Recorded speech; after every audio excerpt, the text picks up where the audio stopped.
Hello everyone, हमारे not for profit organisation की series में आज हम पेज नंबर 117 पे जो सम नंबर 6 है वो डिटेल में डिस्कस करेंगे। तो लेट्स बिगिन।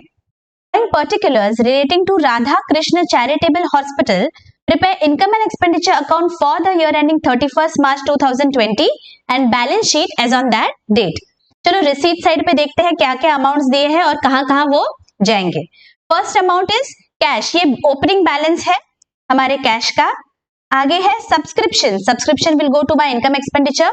डोनेशंस, उसके आगे दिया हुआ है जनरल है, that means it will go to income expenditure. Interest on investments, income expenditure.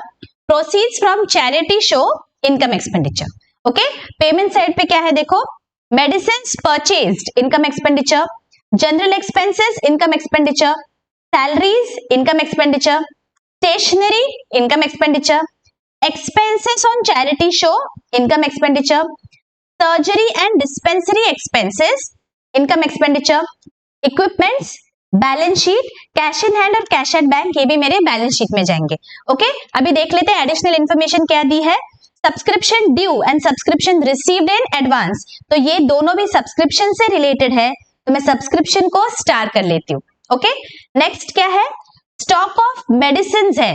ये देखो 1 अप्रैल को जो भी दिया हुआ है, this is my opening balance and 31 March 2020 that means my closing balance है ये। ओके, स्टॉक ऑफ मेडिसिन दिया हुआ है, सो मेडिसिन के आगे भी मैं स्टार कर लेती हूँ। एस्टिमेटेड वैल्यू ऑफ इक्विपमेंट्स, तो इक्विपमेंट्स के आगे star. Buildings, capital fund and 10% investment, ये सारे भी अमाउंट्स मेरे बैलेंस शीट में जाएंगे। ओके, आगे क्या दिया है देखो, provide depreciation on equipments and on building, तो बिल्डिंग और इक्विपमेंट्स पे हमें स्टार करके रखना है बिकॉज डेप्रिसिएशन भी प्रोवाइड करना पड़ेगा। ऑलराइट, अभी हम क्या करेंगे, अभी हम फॉर्मेट बनाएंगे इनकम एक्सपेंडिचर और बैलेंस शीट का proper. Income expenditure account for the year ended 31 March 2020 and balance sheet as on 31 March 2020। ठीक है, ऐसे प्रॉपर फॉर्मेट बना लीजिए। चलो अभी वन बाय वन हम सब अमाउंट ट्रांसफर करेंगे। देखिए रिसीट्स की फर्स्ट अमाउंट क्या है, सब्सक्रिप्शंस है 52,000 का, तो मेरे इनकम साइड पे आएगा by subscription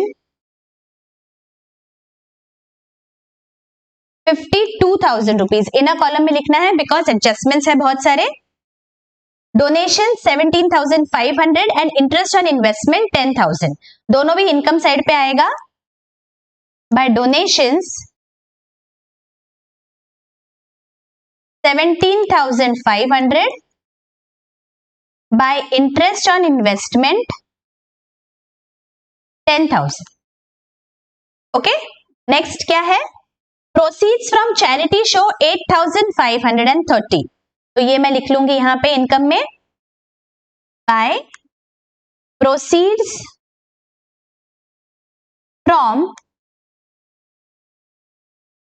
charity show amount is 8,530।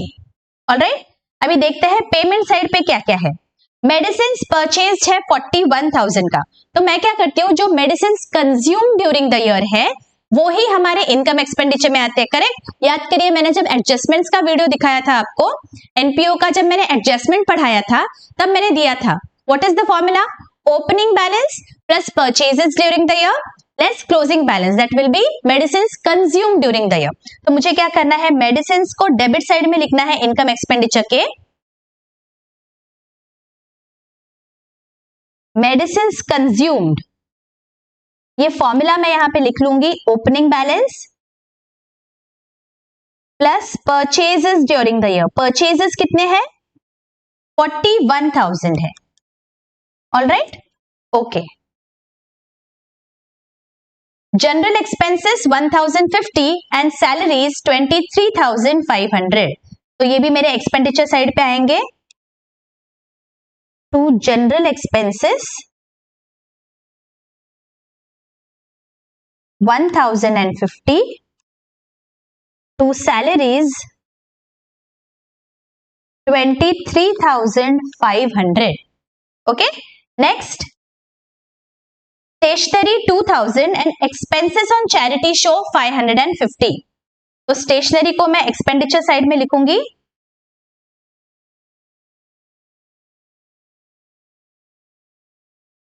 Amount is 2000 और चैरिटी शो के जो एक्सपेंसेस है वो मैं इनकम में से माइनस करने वाली हूं। तो यहाँ पे जो प्रोसीड्स है इनकम साइड पे उसमें से मैं माइनस करूंगी expenses on charity show. What is the expenses amount?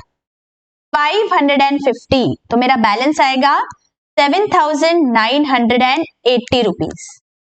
Okay, ये मैंने नेट ऑफ करके दिखाया है, आप अलग अलग भी दिखा सकते हो। जो भी एक्सपेंसेस है वो डेबिट साइड पे दिखा दो और जो भी इनकम है वो क्रेडिट साइड पे दिखा दो। Both the ways are correct. Next, surgery and dispensary expenses 4,200। तो ये भी मेरे डेबिट साइड पे आएंगे। To surgery expenses amount is 4,200।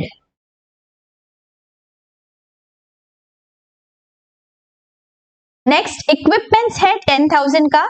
तो इक्विपमेंट्स मुझे बैलेंस शीट के एसेट साइड पे लिखना है। इक्विपमेंट्स का कुछ बैलेंस है, मैंने देखा था एडिशनल इंफॉर्मेशन में, उसमें मैं ऐड करूंगी purchases during the year. What is the amount? 10,000 rupees. Okay,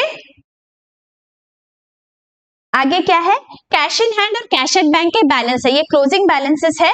तो मेरे बैलेंस शीट में एसेट साइड पे मुझे लिखना है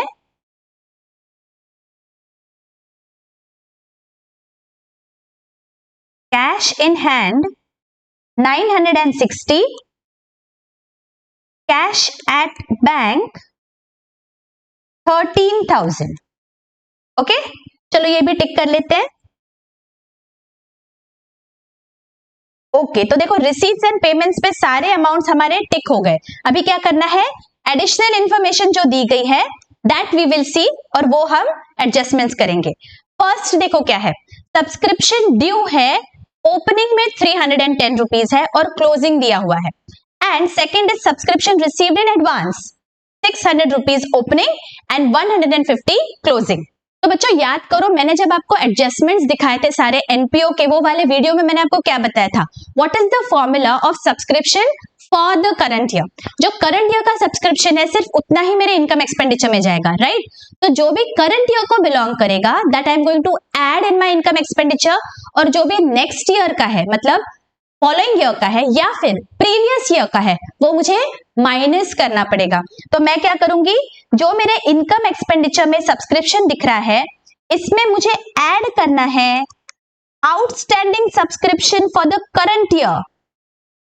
कितना है outstanding for the current year? देखो एडिशनल इंफॉर्मेशन में subscription due that mean subscription outstanding, this is 350 rupees, right? Closing है मतलब ये इस साल का है, तो ये जो है मुझे ऐड करना है 350। और मैं क्या ऐड करूंगी? I am also going to add वो वाला सब्सक्रिप्शन जो मुझे पिछले साल मिल गया but that belongs to this year. वो कौन सा है? वो एडवांस में मिला होगा, subscription received in advance 600 rupees. ये ओपनिंग सब्सक्रिप्शन का जो बैलेंस है जो मुझे पिछले साल एडवांस में मिला था, that is 600। So this also I have to add in my subscription. Why? Because it belongs to this year. Advance subscription received last year. Amount is 600 rupees. Okay? और मैं क्या माइनस करूंगी?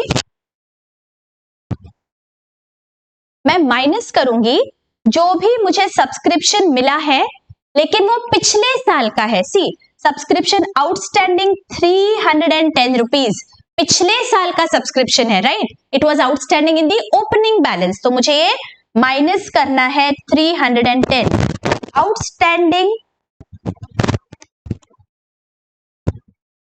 That is for previous year. कितना है? 310। और मैं क्या minus करूंगी? जो भी मुझे अगले साल के लिए मिला है एडवांस में वो सब्सक्रिप्शन भी मुझे माइनस करना है, दैट इज 150 रुपीज। तो ये भी मुझे माइनस करना पड़ेगा सब्सक्रिप्शन में से। मैं यहां पे less subscription received in advance for next year, it belongs to next year, तो मुझे माइनस करना है 150 रुपीज। Getting it? जो भी इस साल का सब्सक्रिप्शन है सिर्फ उतना ही मेरे इनकम एक्सपेंडिचर में दिखेगा। तो जब मैं ये एडिशन और सब्ट्रैक्शन करूंगी तो I will get the subscription that belongs to this year. तो 52,000 plus 350 plus 600 minus 310 minus 150 that is 52,490। This subscription belongs to this year. Okay, ये तो हमारा एक इफेक्ट हो गया। सेकेंड इफेक्ट कहां जाएगा?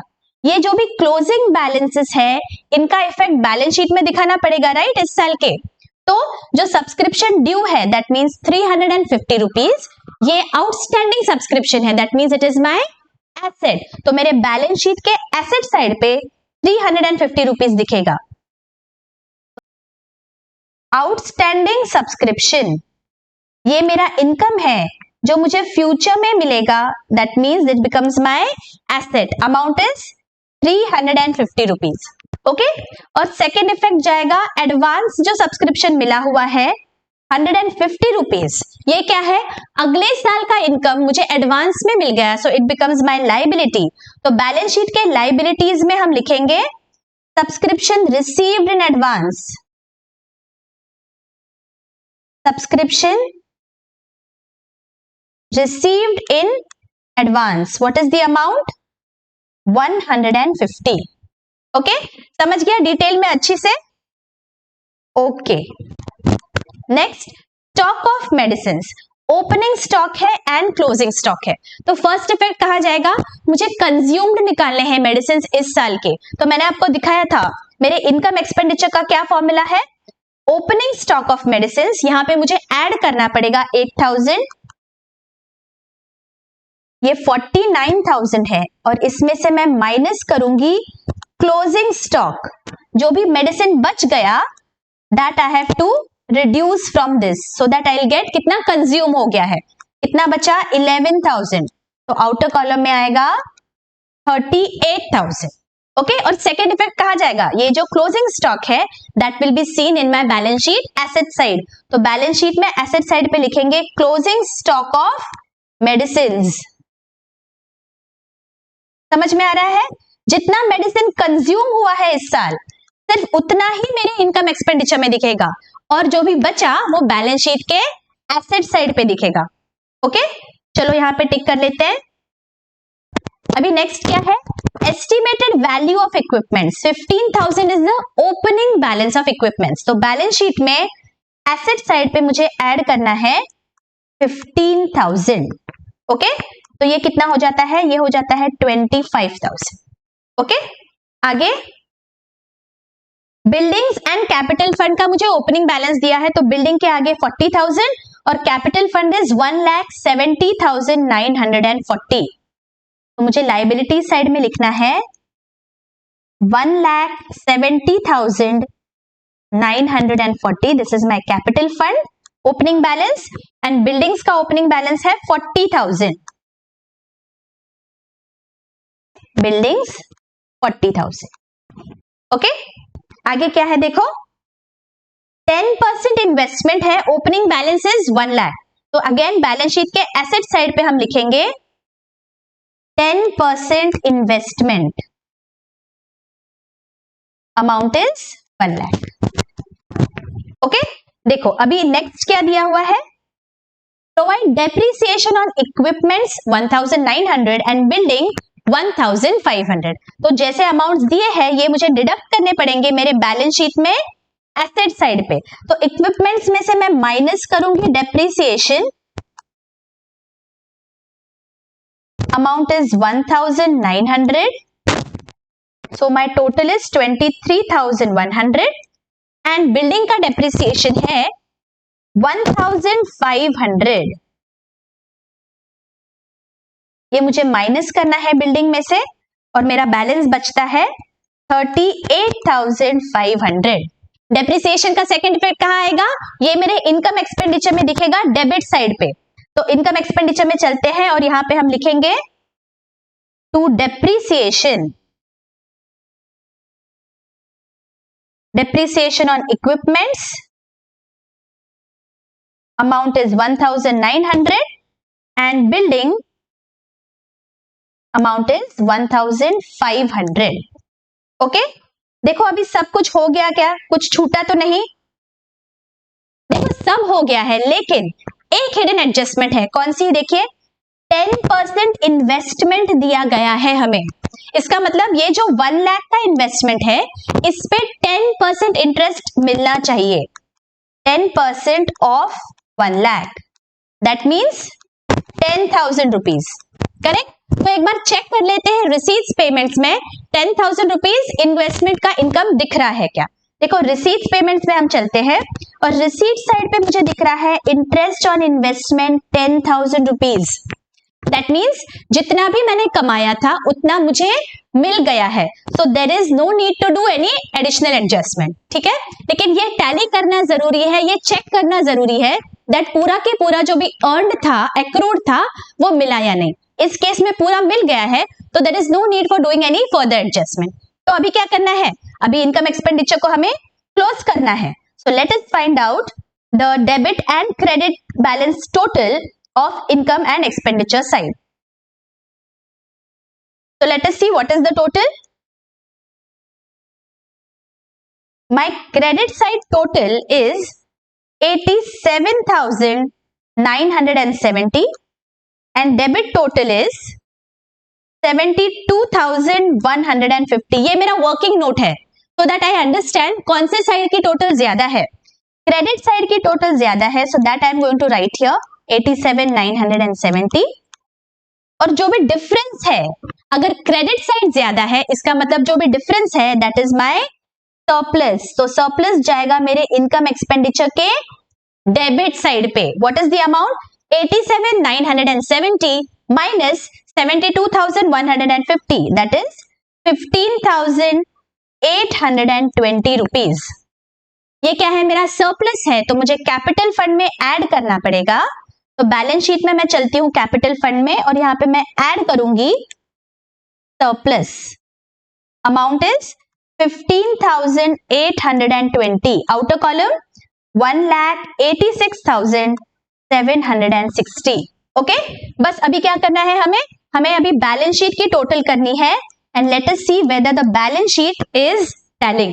मेरे बैलेंस शीट की लाइबिलिटी साइड की टोटल आ रही है 1,86,910 एंड मेरे एसेट साइड की टोटल आ रही है 1,86,910। दैट मीन्स हमारा बैलेंस शीट टैली हो गया है। We deserve a pat on the back. अगर आपको बहुत क्लियरली, बहुत अच्छे से सारे एडजस्टमेंट समझ गए हैं बच्चों, do hit the like button, do comment so that मेरा मोटिवेशन बना रहता है आपके लिए। ऐसे ही सारे जो अनसॉल्व प्रॉब्लम्स हैं वो मैं सॉल्व करती रहूंगी।